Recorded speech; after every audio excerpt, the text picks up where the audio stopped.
We like having chickens for the eggs, but having chickens can be a pain in the butt. So when I designed this chicken coop, I tried to make it as user-friendly as possible. Let's check it out. First thing you'll notice about this coop is that it's a tractor. If I were to leave a chicken coop of this size in one place for a decent amount of time, it would just get layers and layers of chicken poop all over the ground. It's just this big, muddy, poopy mess. Gross. So every few days, I'll pick it up by this handle right here, lift, and just drag it a few feet.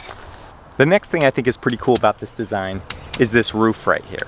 So it's made of recycled aluminum cans, and what this does is this allows me to catch rainwater off of here.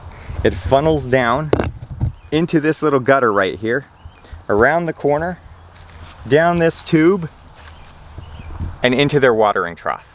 It's important to me to have a metal roof anytime I'm catching rainwater to feed to myself or any of my animals. I've had some bad experiences with this in the past where tar was contaminating my water source when it was coming off of shingles. Here in Washington, when it rains all the time, it will basically automatically fill up my chickens' waterer. If you've had chickens before, you know that you're having to refill their water all the time.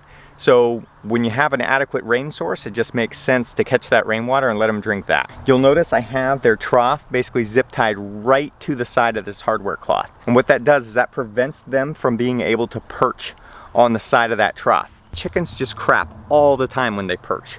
So if they're sitting there crapping in their water source, you gotta clean it. Now while it rains here a lot in Washington, there's some times where we just don't get rain for a while. And in that event, I can fill up my trough right here at this little fill spout. So I was trying to automate the water source, but now I also tried to automate the food source. Right here we have one of those self-feeding chicken towers. You feed it right up here at the top, and it drops down to the bottom down in there. Now inside of that neck is a 90-degree elbow, and that prevents the food from just being in one big clump and kind of keeps it so the chickens have to put their head in and peck there to get the food.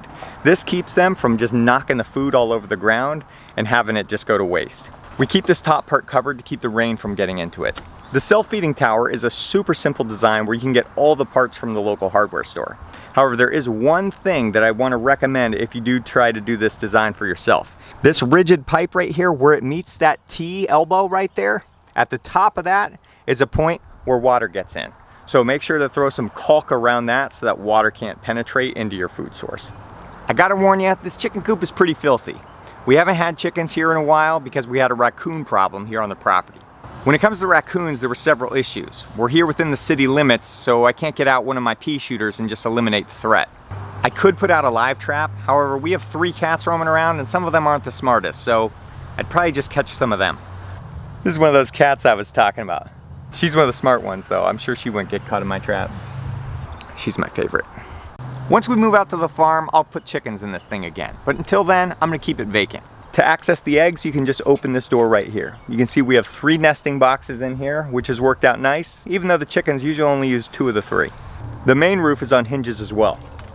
This allows for easy cleaning because the chickens like to poop all over this thing.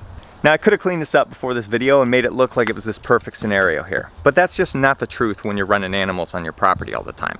I also wanted to show you one of the solutions I came up with to make cleanup like this a whole lot easier. Underneath the roosting bars is a spot to slide these metal trays, and that can catch the poop so you can pull it out for easy cleaning. For times like this when the poop is just caked in there, you can just prop this lid open, pull out the hose, and spray out the inside.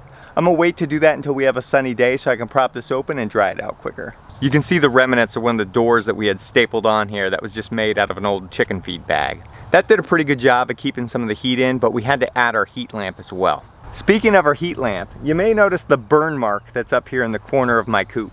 I'll give you one guess where we had the heat lamp in here.